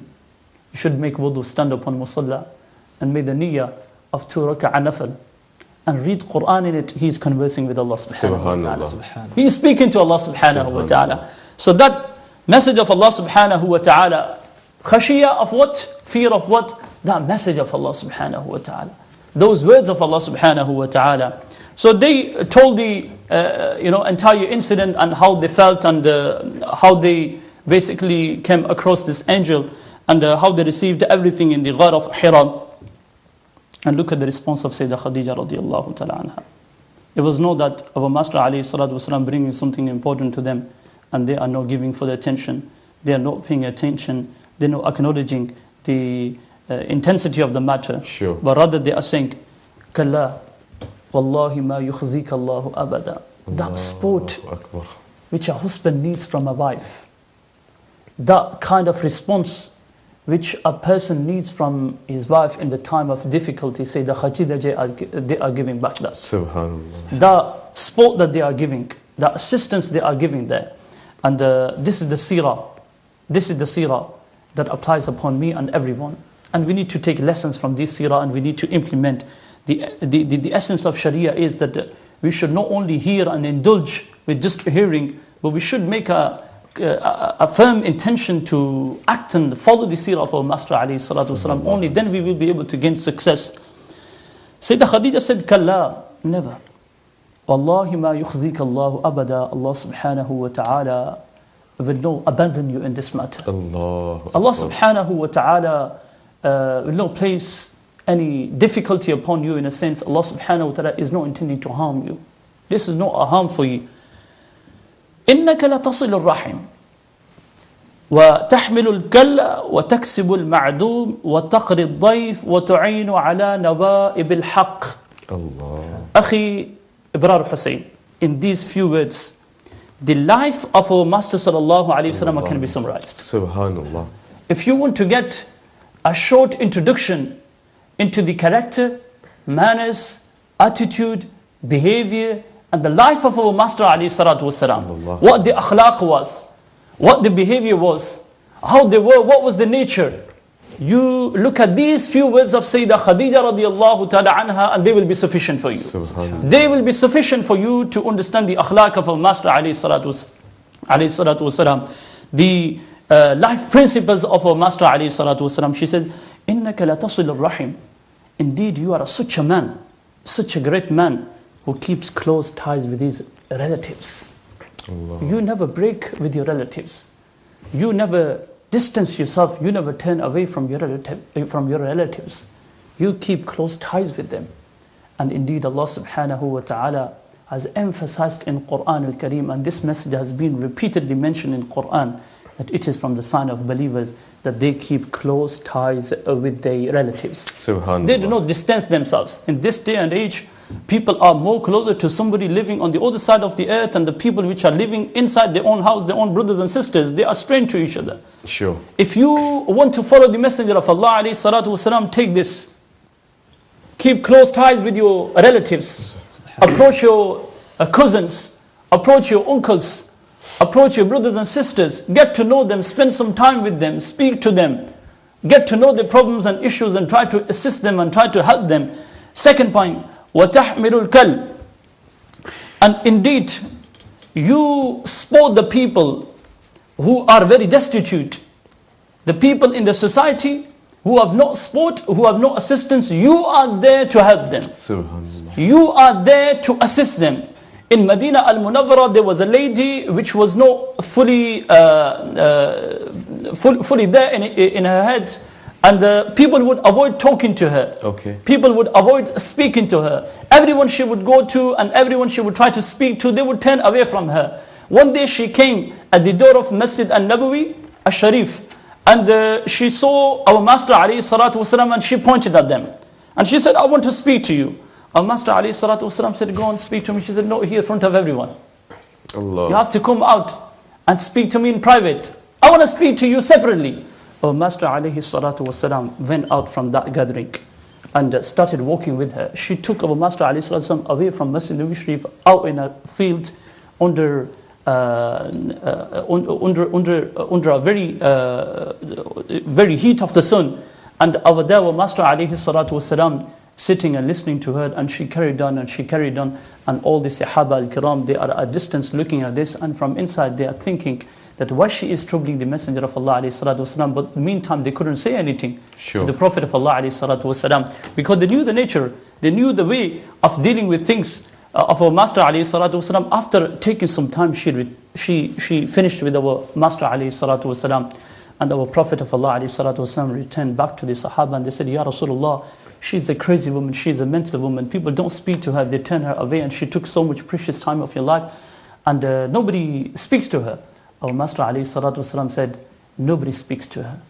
And when she came to me, and even if I had turned away, where was a place for her to go? Who was there to listen to her? If I would refuse her, then who would accept her? That was the nature of our Master alayhi salatu wasalam. وَتَحْمِلُ الْكَلْ. He's supposed to destitute one. Allahu Akbar. وَتَكْسِبُ الْمَعْدُومَ, and those who cannot feed themselves, they cannot look after themselves, the Prophet of Allah was there to look after them. Subhanallah. And remember, these are the akhlaq, and this is the seerah of our Master alayhi salatu wasalam before announcement of the prophethood. Subhanallah. This is not only with believers and with Muslims, and this is not after prophethood. So they received a great order from Allah subhanahu wa ta'ala to be extra cautious, to be extra careful. No, this was the normal way. This was the normal attitude of our Master alayhi salatu wasalam. وَتَقْرِ الضَّيْفَ, and you show great respect. You honor your guests. When guests appear at your doorsteps, you don't turn them away. You don't bring stress line upon your forehead. Allah. But you give them respect and you honor them. You honor them. وَتُعِينُ عَلَى نَوَائِبِ الْحَقِّ, Allah. and the people who are afflicted and upon the way of haqq, you are there to assist them and you are there to help them. Sayyidah Khadija radiallahu ta'ala anha, when she said these words, it brought comfort to the master of all the believers, master of all the Muslims, and indeed master of all the creation of Allah subhanahu wa ta'ala. It brought comfort to them and they recovered and they became normal. Subhanallah. A beautiful response and so many lessons to be taken from Sayyidah Khadija's message to the Prophet sallallahu alaihi wasallam, and her comforting, and it's something that perhaps we can use in our daily lives, inshallah. I want to continue. There is so much more of the topic that needs exploring. So the Prophet sallallahu alaihi wasallam lived in Makkah al-Mukarramah amongst family and friends for 40 years. He was referred to as the honest, the true, trustworthy, the most reliable. And then it came to the time when he sallallahu alaihi wasallam announced prophethood. What happened then? Bismillahir Rahmanir Rahim. Alhamdulillah, Mawlana Sahib has made a very beautiful point. And in this hadith we find the announcement of belief from Sayyidah Khadijatul Kubra radiallahu anha, who is from the first of people to accept Islam. Allah. And if you look towards the wording, the emphasis there, Kalla wallahi ma yukhzika Allahu abada. Nay, by Allah, Allah will never disgrace you. This was with extreme certainty, very certain. Sayyidah Khadija radiallahu anha was very certain that Rasulullah sallallahu alayhi wasallam is a messenger of Allah. Subhanallah. And yet that was through seeing the signs of prophethood. Subhanallah. So that takes us back to the questioner who asked, does this put any doubt on the knowledge of Rasulullah sallallahu alayhi wasallam? When we look towards Sayyidah Khadija, she is fully aware. And in the same way, Waraqah bin Nawfal is fully aware. And Rasulullah sallallahu alayhi wasallam himself is more aware than they can be, because they are seeing the signs from outside of Nubuwwah, while Sayyidina Rasulullah sallallahu alayhi wasallam is seeing them himself. So I just wanted to bring that point on before moving on to the announcement of prophethood. So Sayyidah Khadija radiallahu anha, there's 3 stages to the way in which Rasulullah sallallahu alayhi wasallam invited the people towards Islam. Okay. It began with those who were most proximate, most close to Sayyidina Rasulullah sallallahu alayhi wasallam. And this is a great sign of one of the greatest signs of prophethood, that when people are very close to you, they are aware of you more than anybody else. Sure. And if somebody is not trustworthy, or if somebody is lying, then those who are most close to them will testify to that. Sure. But yet what we find in the life of Rasulullah sallallahu alayhi wasallam is that the very first people to enter into Islam were those closest to Rasulullah sallallahu alayhi wasallam. From them was Sayyidina Abu Bakr as-Siddiq radiyallahu ta'ala an. And in regards to the way in which Sayyidina Abu Bakr radiyallahu an accepted Islam, there's a narration mentioned in Subul al-Huda wa Rishad. Rasulullah sallallahu alayhi wasallam said, "Ma da'awtu ahadan ila al-Islam illa kanat indahu kabwatun." I did not call anybody to Islam, but that they had a bit of doubt. They had a bit of tripping. وَتَرَدُّد وَنَظْرٍ, and thought. They were worried, and then they pondered over it and they accepted Islam. إِلَّا أَبَا بَكْرٍ, except for Abu Bakr. Subhanallah. مَا عَكَمَ عَنْهُ حِينَ ذَكَرْتُهُ لَهُ وَلَا تَرَدُّد وَلَا تَرَدَّدَ. He did not find any sort of doubt, any sort of fear, any sort of thought. Sayyidina Abu Bakr accepted Islam wholeheartedly. Subhanallah. When we look towards what lesson do we take from the seerah, Alhamdulillah, Hazrat Mawlana Sahib Qibla has mentioned many benefits that we can take. But one thing is that we can take from the life of Rasulullah sallallahu alaihi wasallam as well, and the something that was apparent in the life of Sayyidina Abu Bakr as-Siddiq radiallahu anhu when we look towards these early days of Islam, was that Sayyidina Abu Bakr radiallahu anhu became a beacon of light and guidance himself. A beacon of light. And when we look towards the seerah, we find that certain attributes were attributed to Sayyidina Abu Bakr, which were a reflection of the attributes of Sayyidina Rasulullah sallallahu alaihi wasallam. He fulfilled the sunnah of Rasulullah sallallahu alaihi wasallam to the extent that he was given those descriptions in accordance to the descriptions that were given to Rasulullah sallallahu alaihi wasallam. The characteristics that Rasulullah sallallahu alaihi wasallam had were reflected most beautifully in the life of Abu Bakr radiallahu ta'ala an. So one thing that was apparent from this characteristic of Sayyidina Abu Bakr was that he brought many great people into Islam. During these first early days, Sayyidina Abu Bakr radiallahu an and Rasulullah sallallahu alaihi wasallam was announcing prophethood to those very close to him. Abu Bakr brought those close to him to Islam. From them was Sayyidina Uthman bin Affan radiallahu an, Sayyidina Zubayr bin Awwam, right? Sayyidina Abdul Rahman bin Auf, Sayyidina Sa'ad bin Abi Waqas. And Sayyidina Sa'ad bin Abi Waqas entered into Islam in such a situation that everyone who accepted Islam at that time faced opposition and difficulty, and there were many hardships. And Sayyidina Sa'ad bin Abi Waqas radiallahu ta'ala an faced his hardship within his own family, from his own mother, who he loved dearly, but she said, I will not eat and drink until you leave this religion. She spent a whole day and night without eating and drinking. And then she spent another day in the same way. Sayyidina Abu Bakr Sayyidina Sa'ad bin Abi Waqas radiallahu anh said that by Allah, I will, even if you had 100 lives and they came out one after the other, I would not leave the religion of Rasulullah sallallahu alaihi wasallam. This was the great istiqamah. This was how much they were forbearant and how strong and steadfast they were upon the deen of Allah subhanahu wa ta'ala, that facing this difficulty, facing this difficulty and opposition from their family members, in spite of that, they remained firm upon the deen. We'll continue with this discussion. We have a caller, M. Hansa from Bradford. Assalamu alaikum wa rahmatullah. Wa alaikum assalam wa rahmatullahi wa barakatuh. Young lad, I give you congratulations and Mubarakbad. You bring a good scholar. They can well understanding Quran, Hadith, and about Azwaj Mutaharat, Huzur my Khatija al-Kubra, Huzur my Aisha Siddiqa, and the rest of Azwaj Ummahatul Mu'mineen. They fully understand to requirement of Prophet Muhammad sallallahu alaihi wasallam, and requirement are maqam adab, maqam respect. The Mawlana Alam Asam Sahab, we know they can fully understand for request to Ummat Muslimah, to how can respect to my Ummahatul Mu'mineen, how can respect to Sahaba Ikram, how can respect to Ahl Bayt. The young scholar, they fully understand. I give you special congratulations from my heart and all from Ummat Muslimah. Jazakallah. The scholar from a child to now, they respect to Shariat Mutahara, and they never cross the boundary of Shariat Mutaharat. Look at Durban and Dari Sharif, full Shariat Mutahara, what the requirement. M. Hansab, thank you so much for your call, for your kind words in relation to my panel of scholars. Inshallah, indeed, we're going to carry on with this discussion and take it further. This was the first stage of da'wah that Sayyidina Rasulullah sallallahu alaihi wasallam called those close to him, and the ones who were close to Rasulullah sallallahu alaihi wasallam called those who were close to them. So that Sayyidina Abu Bakr, who brought many of those close to him towards Islam. Then after that, in the Holy Quran, it was revealed, وَأَنذِرَ عَشِيرَتَكَ الْأَقْرَبِينَ, and warn those of your ashira, those of your tribe who are very close to you.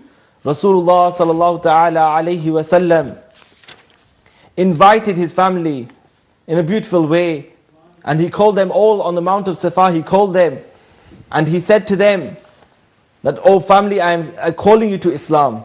Allah. And Abu Lahab at this time, he said to the people that accepting Islam will lead to disgrace. And he said the most, absolutely disgraceful of words. Sayyidah Safiya radiallahu ta'ala anha, she, who was the auntie of Rasulullah sallallahu alayhi wa sallam, she was a paternal aunt of Rasulullah sallallahu alayhi wa sallam, she told Abu Lahab that what you are saying is absolutely wrong, and that this is something that's rejected, and that how could you forsake your own nephew for this? And then after that, Abu Lahab actually said the most disgraceful of words. He said, تَبَّلْ لَكَ سَائِرَ الْيَوْمِ أَلِهَذَا جَمَعْتَنَا. May destruction be for you always. Is it for this reason that you gathered us, to call us to Islam? And as we know, till the day of judgment, we recited the Quran, تَبَّتْ يَدَا أَبِي لَهَبٍ وَتَبٍ. So from those times that he said the word tab to Rasulullah sallallahu alaihi wasallam, was this time when Rasulullah sallallahu alaihi wasallam called his family towards Islam.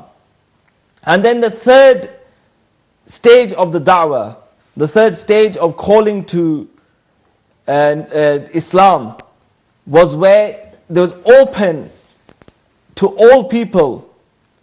Because Rasulullah sallallahu alayhi wa sallam, وَمَا أَرْسَلْنَاكَ إِلَّا كَافَةً لِلنَّاسِ بَشِيرًا وَنَذِيرًا. We have not sent you but as a warner and as one who gives glad tidings to all of the humanity. So Rasulullah sallallahu alayhi wa sallam announced prophethood to everyone and openly announced it. And it was at this time that the most opposition was faced. The difficulties were faced. Abu Jahl, when Rasulullah sallallahu ta'ala alayhi wa sallam was teaching about the deen, Abu Jahl came and he swore at Rasulullah sallallahu ta'ala alayhi wa sallam. The narrated state, Rasulullah sallallahu alayhi wa sallam did not reply. He remained silent. Then after that he went further in disrespect. Rasulullah sallallahu alayhi wa sallam did not reply. A maid was watching this. She told Hamza, Sayyidina Hamza, Sayyid al-Shuhada radiyallahu ta'ala an, who had not accepted Islam at that time. She told him that, are you not aware of what has happened to your nephew? And what Abu al-Hikam, as he was known. Okay. Abu Jahl was known in his own society as the father of wisdom. But in essence he was the father of ignorance. And she informed him she informed Hamza radiallahu anhu of what had happened. Sayyidina Hamza radiallahu ta'ala anhu attacked Abu Jahl. He went into the Masjid al-Haram, and where Abu Jahl was, he found him, and Sayyidina Hamza radiallahu anhu attacked him and said, are you swearing at him wa ana ala dinihi? Are you swearing at him whilst I am upon his deen? Allah. These words automatically came out of his lips, even though Sayyidina Hamza radiallahu anh had not yet accepted Islam. And then he was pondering over what he'd said.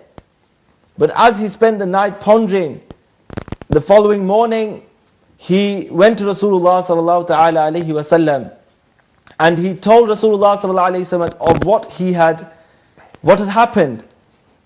And he said to Rasulullah sallallahu alayhi wa sallam, Yabna akhi, inni qad waqa'tu fi amrin. I've come into such a matter that I don't know how to get out from it. And so carry on telling me about it. And then eventually he said, Ashhadu annaka la sadiqun. I testify that you are truthful. And Sayyid al-Shuhada radiyallahu ta'ala an then wrote ash'ar, wrote poetry in regards to how great a blessing it was upon him to accept Islam. So these were the situations that they were facing. The Sahaba from Sayyidina Bilal radiallahu ta'ala an, and many of the Sahaba, they were persecuted continuously, to the extent that many had to leave the city of Makkah al-Mukarramah, and they were given permission by the Prophet ﷺ to leave for Habsha, to Abyssinia. And whilst there, people had spread a false rumor, a false message, that everyone in Makkah al-Mukarramah was now safe, and therefore you should return back there. And that wasn't the case. It was not the case. They came back to Makkah al-Mukarramah and they faced further persecution. Allahu Akbar. Then after that, Rasulullah ﷺ gave them permission again. and they once again did hijrah. And once again they left towards Habsha. And amongst those who left to Habsha was the Sayyidina Uthman radiallahu anhu and the daughter of Rasulullah sallallahu alayhi wa sallam, Sayyidina Ruqayya radiallahu anha. And the beautiful words that they said at this difficult time, leaving their homeland and leaving the Master sallallahu alayhi wa sallam. They said during the second hijrah, Ya Rasulullah, فَهِجْرَتُنَا الْأُولَى وَهَذِهِ الْآخِرَةِ إِلَى النَّجَاشِ وَلَسْتَ مَعَنَا. O Messenger of Allah, we've already had the first hijrah. Now this is our second, towards Najashi, towards Negus, towards Habsha, the king of the kind king. Whilst you are not with us, وَلَسْتَ مَعَنَا. Rasulullah sallallahu alayhi wa sallam said, أَنْتُمْ مُهَاجِرُونَ إِلَى اللَّهِ وَإِلَيَّ. You are migrating towards Allah and towards me. Allah. هَاتَانِ الْهِجْرَتَانِ جَمِيعًا. These two hijrahs are together. And therefore Rasulullah sallallahu alayhi wa sallam gave them solace. But the family Rasulullah sallallahu alayhi wa sallam was also part of that sacrifice. And then during that time in Makkah al-Mukarramah, due to the difficulties, the shi'ab of Abi Talib occurred, in which Rasulullah sallallahu alayhi wa sallam, along with his family members and along with the Muslims, were boycotted by the entire society.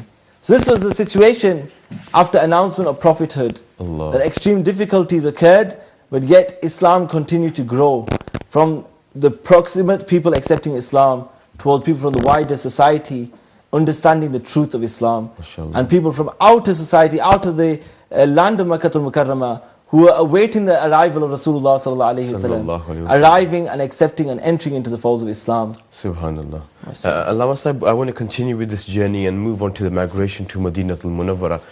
We've heard how the Prophet sallallahu alaihi wasallam was persecuted by his own family members who turned against him, and then how those who were very close to him, like Sayyidina Abu Bakr Siddiq, remained firm upon their belief. What led to the migration to Madinatul Munawwara? What were the causes for it? And then inshallah we'll move on to the Khatm Nabuwwat before we finish. Bidhnillahi ta'ala. The purpose and the reason of a prophet and a messenger is, remember, not to only practice upon the message that he receives from Allah subhanahu wa ta'ala. Okay. But rather, the purpose and the reason of arrival of a prophet or a messenger in this dunya is so that they can convey the message of Allah subhanahu wa ta'ala to the nation and to the creation of Allah subhanahu wa ta'ala. The ayah which I recited in the beginning, Allah subhanahu wa ta'ala says to his beloved alayhi salatu wasalam, Ya ayyuhar rasulu balligh ma unzila ilayka min rabbik. That, O the messenger, whatever we have revealed upon you, convey to other people. Allah. Now, since this was a great responsibility given to the messenger of Allah alayhi salatu wasalam, just like every other previous prophet or messenger was given this responsibility, the messenger of Allah alayhi salatu wasalam conveyed the message of Allah subhanahu wa ta'ala in the best way possible. The scholars of Seerah, they split the da'wah into three parts. And the first part, they say that was very secret, it was very limited to the household, to the very close relatives. Therefore, when our Master sallallahu alayhi wa sallam talked about the deen, Sayyidah Khadija radiallahu ta'ala anha, they were the first one to respond. Sayyidina Ali al-Murtada radiallahu ta'ala anhu, they were among the first people to respond. Sayyidina Siddiq al-Akbar radiallahu ta'ala anhu, Sayyidina Zayd bin Haritha, these were the people to accept that message right in the beginning. Then the second phase of the tabligh, that was that the Quran al-Karim says, وَأَنذِرْ عَشِيرَتَكَ الْأَقْرَبِينَ, that, oh beloved, stand up and warn your relatives, the people of your tribe, the people of your family. That phase also passed forward. Of course, when this da'wah and tabligh was taking place, soon the word of the message and soon the tabligh of the deen of Allah subhanahu wa ta'ala started. The opposition, they started opposing this, and they started using every way possible and every tactic possible to stop this. But when actually the third period of the da'wah and tabligh started, the main problems, they started from there. Okay. And what was the third part of da'wah and tabligh? That was that Allah subhanahu wa ta'ala said, فَاصْدَعْ بِمَا تُعْمَرْ, that stand up and warn people in general. Whatever is given to you, just go out and warn people. Now this was the time when actually real opposition was formed. This was the time that when every single person, whether he belonged to the family, whether they were relatives, or whether they were from outside, they all together turned against our Master alayhi salatu wasalam. They tried every possible way to stop the message, up to the extent that the people of Mecca, the kuffar of Mecca and mushrikeen of Mecca, they in a group came to Hazrat Abi Talib, the uncle of our Master alayhi salatu wasalam, and they spoke to them in a good manners, in a polite manners, and then in a harsh manners. And when they thought that there will be no positive outcome, then they said that now it is the point that we will draw our sword on you, and we will be physically targeting all those who are accepting this message. And of course, the reason and the point to come to Hazrat Abu Talib was that they wanted this message to reach to our Master alayhi salatu wasalam. So when they gave this threat that we will be physically harming all you and we will be physically fighting against you, at that point Hazrat Abu Talib went to our Master alayhi salatu wasalam, and they kindly requested to them that if they can stop this message.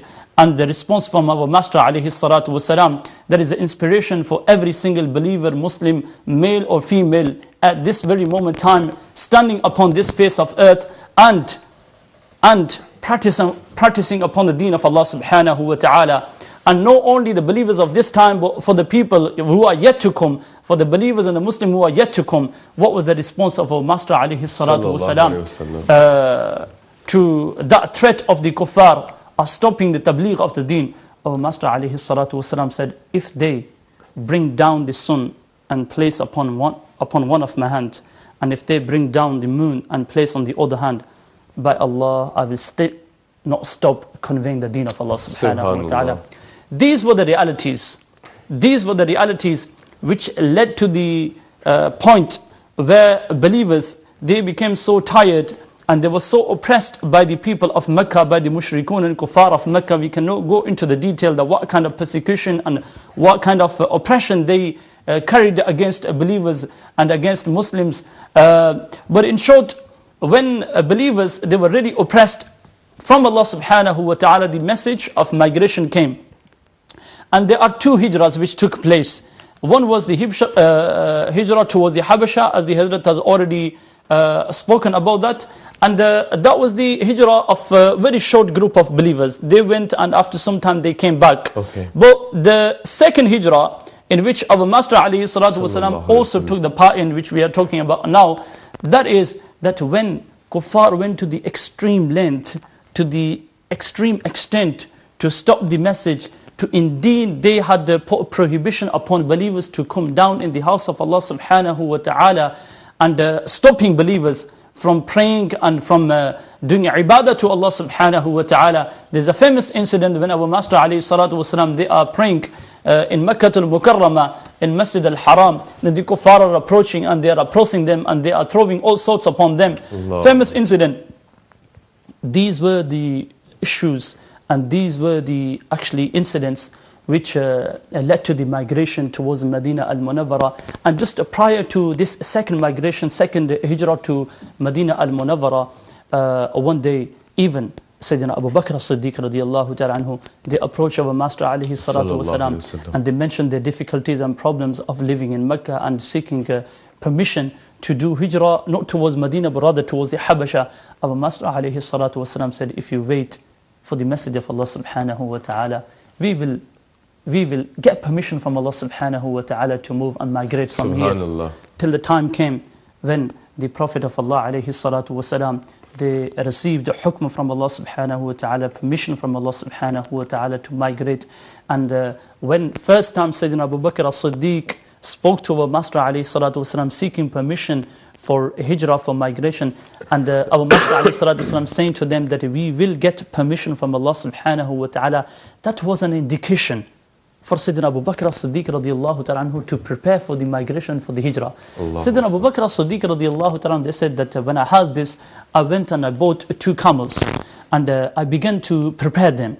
And the Arab would prepare their camels for long journeys, for harsh environments. So for 4 months, around 4 months, they have been feeding their camels and preparing them for the hijrah and for the migration, till the day came when our Master alayhi salatu wasalam came to the house of Sayyidina Abu Bakr as-Siddiq radiyallahu ta'ala anha, al-Mu'mineen Sayyidatuna Aisha Siddiqa radiyallahu ta'ala anha, she says that no single day passed but our Master alayhi salatu wasalam, they visited our house twice. Twice a day. Once in the morning and once in the evening. But on that particular day, they came to visit the house during midday. And during midday, that was a time in which Arab normally would go for siesta, go for nap, and they would rest around midday due to the extreme heat.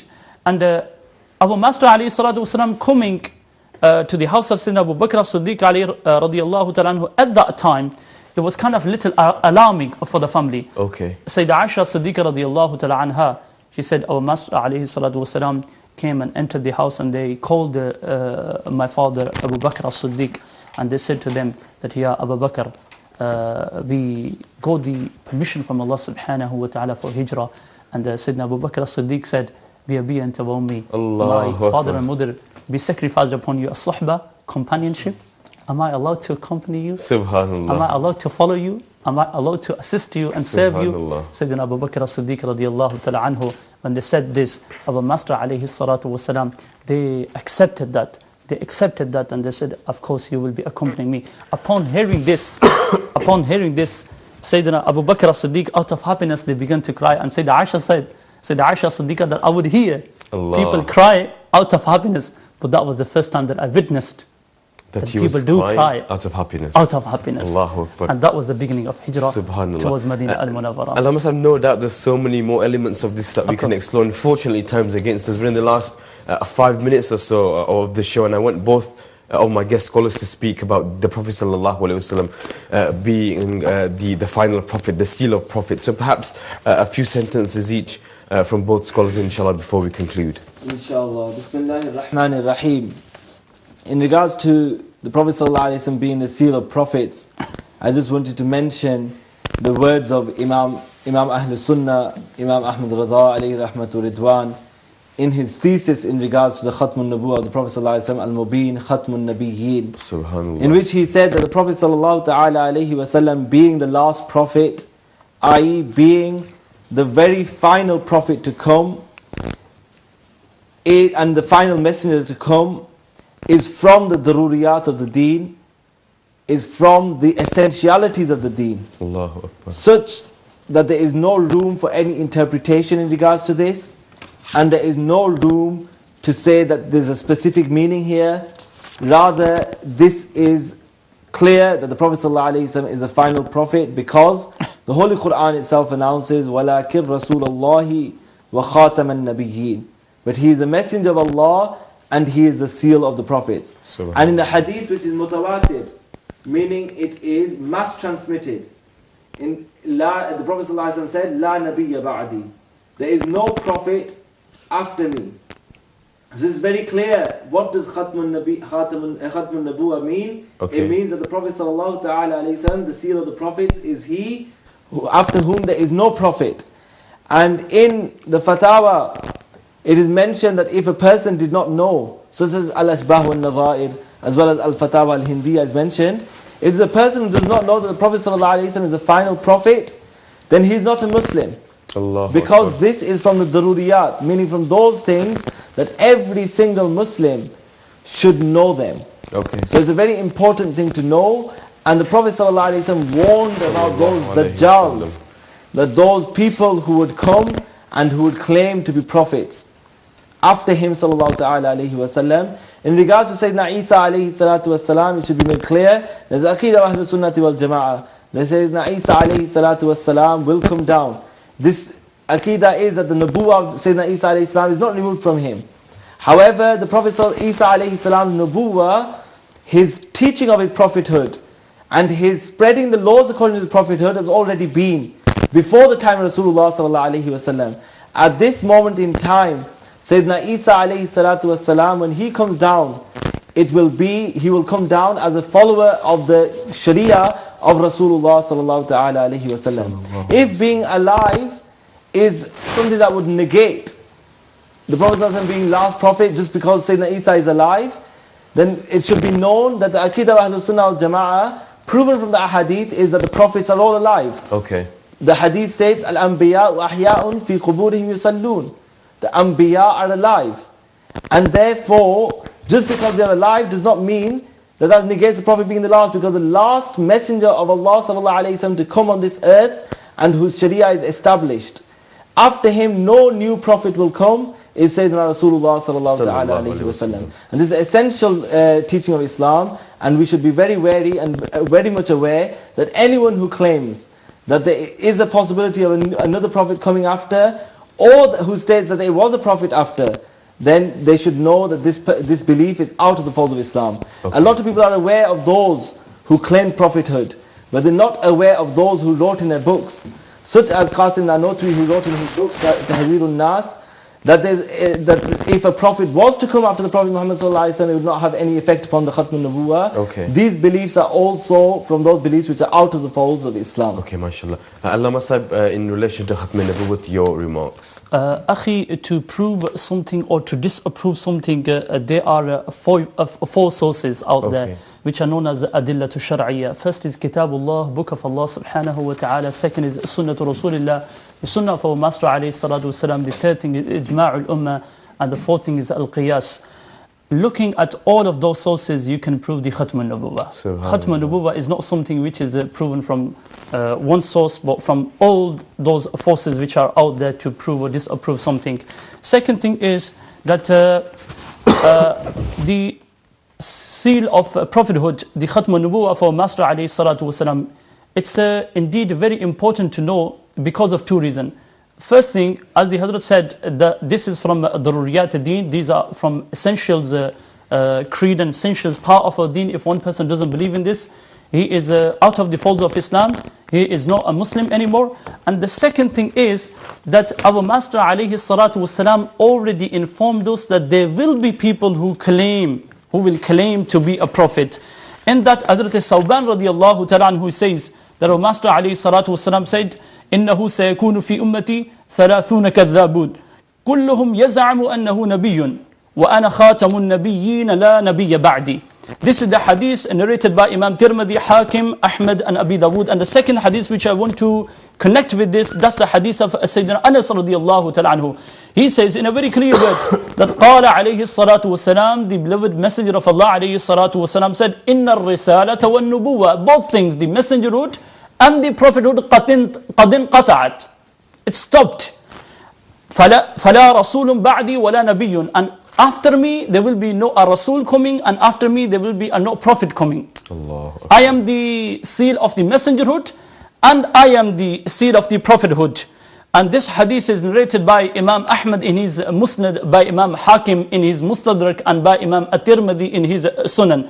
On this, I would like to just add one sentence from Imam Qurtubi rahmatullah alayh, which is recorded in Al-Jami' li Ahkam al-Quran, that he says that قد روي من طريق التواتر من غير أن يحتمل تأويلا بإجماع الأمة قول عليه الصلاة والسلام لا نبي بعدي, that this is something which is proved from the hadith which are at the higher level of transmission, a hadith mutawatira from akhbar mutawatira, that our Master sallallahu ta'ala alayhi wa sallam, they are the final of the prophets, they are the final of the messengers, and there is no doubt in this. And indeed Allah subhanahu wa ta'ala says, and I want to conclude my talk with the ayah of Quran al-Kareem, that Allah subhanahu wa ta'ala says, قُلْ يَا أَيُّهَا النَّاسِ, O beloved, say to people, إِنِّي رَسُولُ اللَّهِ إِلَيْكُمْ جَمِيعًا, that I have been sent as a messenger towards all of you. And there is no a group of people, there is no an area which is in need of a prophet or messenger. My prophethood and my messengerhood is sufficient for the entire dunya and entire globe till the day of Qiyamah. And Allah subhanahu wa ta'ala clearly says in Quran al-Kareem, ما كان محمد أبا أحد من رجالكم ولكن رسول الله وخاتم النبيين وكان الله بكل شيء عليما. May Allah subhanahu wa ta'ala saves our iman and grant us the istiqamah, steadfastness upon the path of Sharia. Imam Hafiz Umar Khan Sahib and Hazrat Allama Maulana Abdul Sami Sahib, I'm most grateful to both of you for taking part in today's show. We heard both scholars share a wealth of knowledge and wisdom, and unfortunately due to the time constraints there were so many elements which were left uncovered. But the series runs all the way through till Thursday, so I request that you tune in and inshallah the seerah of the Prophet sallallahu alaihi wasallam, many different aspects and important elements will be covered in the 2 days that are remaining. I'm going to leave you with a very important message. Often in the month of Rabiul Awwal Sharif, we often get asked what seerahs of the what seerah books are available, what books should we read in trying to connect to the Prophet sallallahu alaihi wasallam. I have with me an award-winning biography of the Prophet sallallahu alaihi wasallam entitled Sayyidul Wara by Qazi Abdul Daim Daim.